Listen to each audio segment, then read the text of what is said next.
ఈ భూమి మీద బ్రతికే ఈ చిన్న బ్రతుకులో ప్రార్థన ఒకటే దేవునితో కలిపేది, దేవునితో అనుసంధానం చేసేది, దేవునితో నిత్యము మాట్లాడించేది.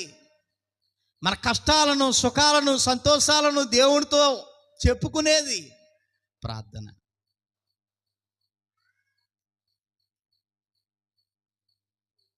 కుటుంబం అంతా చక్కగా కలిసి భర్త ప్రార్థన చేయాలి.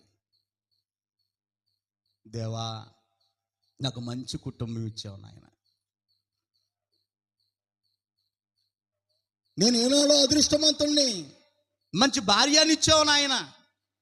భార్య ప్రార్థన చేస్తూ, భర్త ఉన్నాడు, పిల్లలు ఉన్నారు, దేవా నీ స్తోత్రాలు నాయన, బంగారం లాంటి భర్తనిచ్చావు నాయన. నాకు ఎంత ఫీల్ అయిపోతాడండి. అత్తే ఇత్తే అని లిస్ట్ రాయక్కర్లేదని చెప్పకుండా తెచ్చి పాడేస్తాడు. తెత్తడా తేడా? వజ్రాలు లాంటి పిల్లలు ఇచ్చావు నాయన నాకు, నా పిల్లలు వజ్రాలు లాంటి వారు. తల్లి మాట వింటాడా? తండ్రి మాట వింటదా? అలా ప్రార్థన చేస్తే పిల్లలు వింటుండగా, నా పిల్లలు వజ్రాలు లాంటి వారు, ఇదిగో చిన్న వజ్రం, ఇదిగో పెద్ద వజ్రం.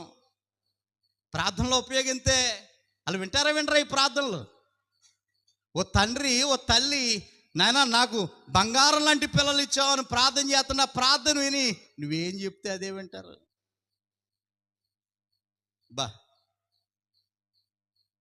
ఇలాంటి ప్రార్థన ఎవరు కలిగి ఉన్నారు? మనమని అనకండి, కొర్నేలు ఇంటివారండి.